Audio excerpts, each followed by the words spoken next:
কুজা নমরুদ, কুজা ফিরআউন, কুজা শুদ হামান, কুজা নমরুদ, কুজা ফিরআউন, কুজা শুদ হামান, কুজায়ে শাহী কাতে শাহী তখতে সুলাইমান।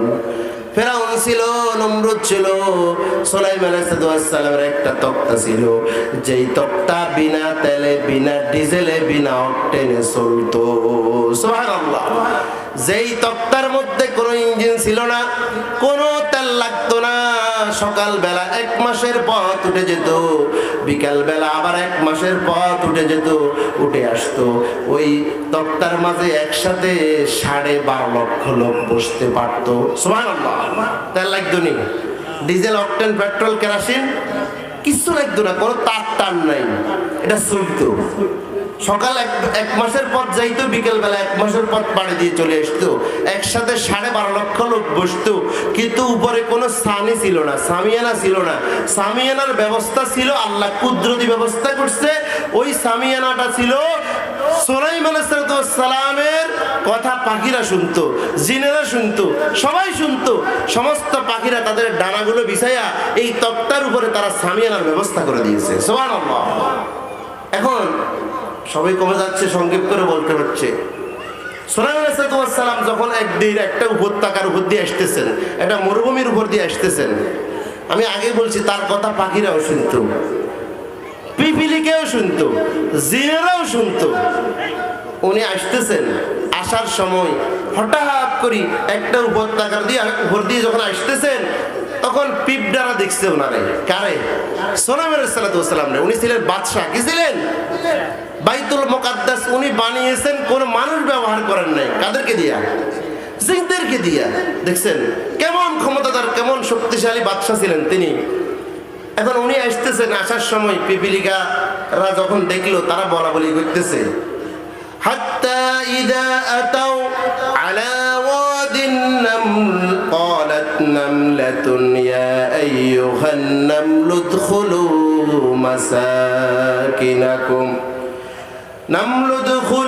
মাসাকিনাকুম লা ইয়াহতিমান্নাকুম সুলাইমান ওয়া জুনুদুহু ওয়া হুম লা ইয়াশউরুন।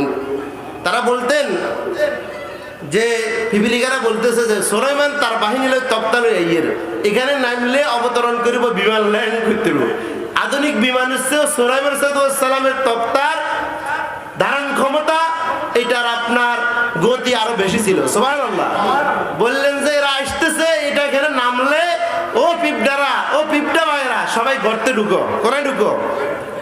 কারণ সুলাইমান এবং ওয়াজুনুদহু এবং তার সৈন্যরা আসলে তোমাদের সবারই কি করিয়ে লাগবো? ফিসিয়ে লাগবো। কি লাগবো?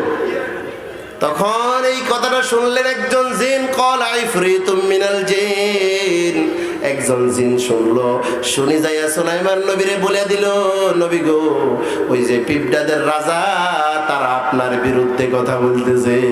বলে কি বলতেছে? বলে তারা তো বলতেছে আপনি নাকি এখানে নামলে আপনি আর আপনার সৈন্যরা নাকি পিঁপড়াদেরকে মেরে পিষে ফেলবেন। সুলাইমান আলাইহিস সালাম বললেন, যাও তুমি পিঁপড়াদের রাজাকে ধরে নিয়ে আসো। কেমন ক্ষমতা দেখেন! পিঁপড়াদের কথা শুনে, পিঁপড়াদের কথা বুঝে, জিনেরা তার কথা শুনে, পশুরা শুনে, পাখিরা শুনে। সুলাইমান বললেন, পিঁপড়াদের রাজারে ধরে নিয়ে আসো। পিঁপড়াদের রাজাকে ধরে নিয়ে আসা হলো। নবী সুলাইমান বললেন, ও পিঁপড়াদের রাজা, তুমি কেন আমার বিরুদ্ধে কথা বলেছো? তারে বললেন, তুমি কেন আপনার, এটা কি দিলেন, তুমি কেন আমার বিরুদ্ধে কথা বললো?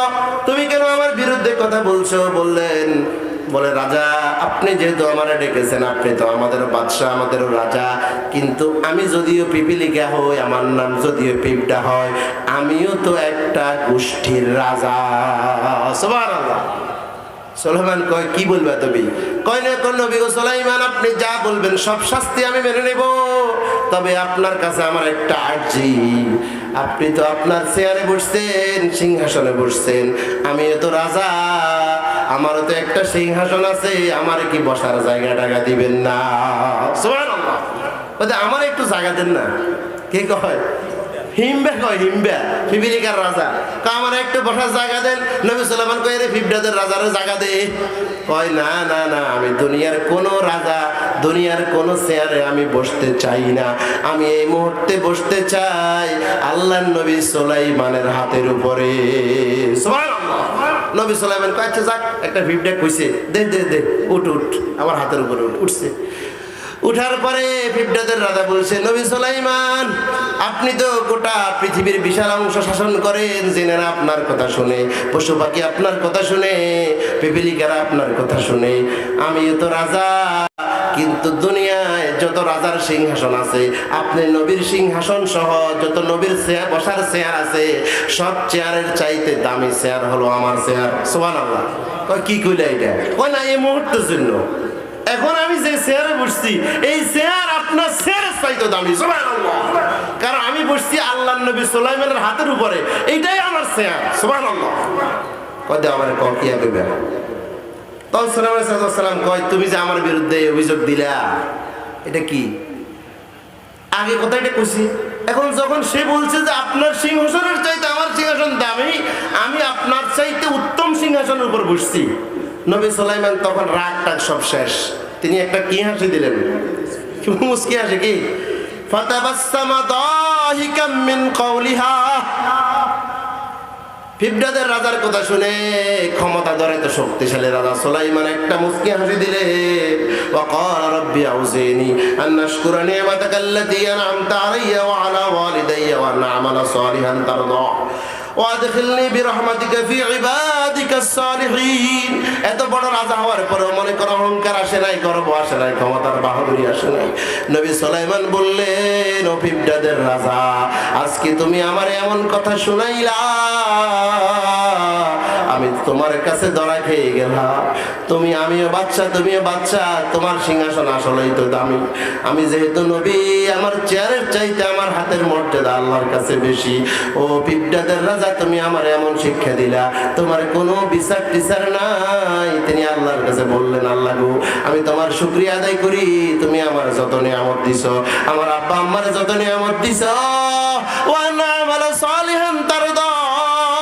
আল্লাহ আমি তোমার কাছে দরখাস্ত করি তুমি আমার নেক আমলের তৌফিক দিও, আমার তোমার সন্তুষ্টি মতো চলার তৌফিক দিও। সুবহানাল্লাহ। কত বড় শক্তিশালী রাজা, একটা পিঁপড়া তার প্রজা, পিঁপড়া তার কি, কিন্তু প্রজার কথা শুনছে কি শুনে নাও, শুনছে কি শুনে নাও, কিন্তু এটা বলে না এই বেটা তুই পিঁপড়া, তোর এত বড় সাহস আমি রাজার সামনে কথা বলস, এটা বলছে? বলে নাই। কারণ তিনি হচ্ছেন আল্লাহর পক্ষ থেকে একদিকে নবী, তিনি পেয়েছেন নবুয়ত, আবার তিনি আল্লাহর পক্ষ থেকে নবুয়ত পেয়েছেন, বাদশাহীও পেয়েছেন, কিন্তু মনে কোনো অহংকার ছিল না। আল্লাহ নবী বলেন মান তাওয়াদা লিল্লাহি রাফাহুল্লাহ, যে ব্যক্তি বড় হয় বিনয়ী হলে আল্লাহ তারে বড় বানায় দেয়। এখন সুলাইমান আলাইহিস সালাম এর মৃত্যুর সময় এসেছে, এই অবস্থায় আজরাইল এসছে, সলের বাইতুল মুকদ্দাসের কাজ চলের। আজরাইল বলছে ইজা জাজালুহুম লা ইস্তাখিরুনা সাআতাও ওয়া লা ইস্তাকদিমুন। কয় রাজা সুলাইমান, নবী সুলাইমান আপনার তো মৃত্যু হয়ে যাবে একটু পরে। কয় কি কোন এটা, আমি তো আল্লাহর ঘর বাইতুল মুকদ্দাস বানাইয়ের, আরে একখানা কি দেন, সময়টা মই দেন, সময় আসেনি, দিবনি দিবনি কোনো সময় নেই। কয় যে নির্ধারিত সময় আপনার মৃত্যু হবে। কয় যে একটু আল্লাহরে বলেন। কয় না না, একটা কাজ করেন, আপনি একটা কাছের ঘর বানান। কিসের ঘর? কাছের ঘর বানান, বানাই আপনি একটা লাঠি লয়ে দাঁড়ায় থাকেন, ঢুকার আগে জিনদেরকে বলবেন আমি কাছের ঘরে ঢুকতেছি, তোমরা সবাই ঠিক মতো কাজ কইরা বাইতুল মুকদ্দাসের কাজ শেষ করবে, যে লোকটা কাজ না করি ফাঁকি দিবে আমি কিন্তু কিছু কইতেন না, কিছু কইতেন না। যেদিন কাম শেষ হয়ে যাবে সেদিন ভার ওই জিগা জিগা কাজে ফাঁকিবাজি করছে, সবাই শাস্তি দেব। সবাই কো আল্লাহ নবী তো বৃত্তে ঢুকি যান, কিন্তু খবর আছে নবী তো তাকাই তাকাই দেখেন, যেদিন কাম শেষ হবে সেদিন বাইরে তো শেষা শুরু হইব। কিন্তু নবী সুলাইমান এটা কেন করছে? যাতে করে আল্লাহর ঘরের কাজে কোনো কি না হয়, ক্ষতি না হয়। উনি ভিতরে ঢুকছে, লাঠিরে বর্দি দাঁড়াইছে, যথা সময় আজরাইল এসছে, ওনার রূহ কবজ করছে। কেউ কেউ ফাঁকিবাজি করে, কয় এর কথা করছে, হুজুরে বলছে না নবী সুলাইমান বলছে না কাজ শেষ হলে বাইরে কি দিব। আমরা অনেক সময় বলি এই আমি একটু অফিসে যাইতেছি, কে কি কথা বলে নাম লিখে রাখো, আমি আসলে কি দিমু? শাস্তি দিমু। এরা ভয়ে সব কাজটা শেষ করি, হুজুর কাজ শেষ করছি বলার হাতে ধরছে টুস করে পড়ে গেছে, উই পোকা দড়ি ওনার লাঠি সব শেষ। তার মানে হলো এত ক্ষমতাধর, এত শক্তিশালী হওয়ার পরেও আল্লাহ তারও 1 সেকেন্ডও সময়, ওয়ামা কানা লিনাফসিন আন তামুতা ইল্লা বিইজনিল্লাহ ইল্লা বিইজনিল্লাহি কিতাবাম মুআজ্জালা, নির্ধারিত সময়ের পরে কাউকে থাকার সুযোগ। কুল ইন্নাল মাউতাল্লাযী তাফিরুনা মিনহু ওয়া ইন্নাহু মুলাকীকুম, মরণ থেকে পালাও তুমি, মরণ তোমায় লইবে গিরি। যদিও সুদূর আকাশ পানে লুকিয়ে সে ঠাই লাগিয়ে সিঁড়ি, এ মহারোগের ঔষধ নাই, চিকিৎসক নাই জগতে, খুঁজিয়া কাতর হইলে কি হবে, ফিরাবে না তার ফিরাতে। ঠিক না? তাহলে এই দুনিয়া থেকে আমরা যেখানে যাই, যেই এলাকায় যাই, যেই দেশে যাই, সব জায়গায় রাজত্ব কার? কার? এখন আল্লাহর রাজত্ব থেকে আল্লাহর ইবাদত, আল্লাহর হুকুম মানার দরকার আছে না নাই? আল্লাহ বললেন, ইয়া মা'শারাল জিন্নি ওয়াল ইনস ইন ইসতাতা'তুম আন তানফুযু মিন আকতারিস সামাওয়াত ওয়াল আরদ ফানফুযু লা তানফুযুনা ইল্লা বিসুলতান। আল্লাহ বললেন, হে জিনেরা, হে মানুষেরা, যেখানেই যাই রাজত্ব আমি আল্লাহর, আমার রাজত্ব বাদ দিয়ে কোথায় পালাতে পারো পালাও, যেখানে যাইবা সেখানে রাজত্ব ইল্লা বিসুলতান ফাবিআইয়ি আলাই রাব্বিকুমা তুকাজ্জিবান। আল্লাহ বললেন, কিভাবে তোমরা তোমার রবের নিয়ামতের অস্বীকার করবে?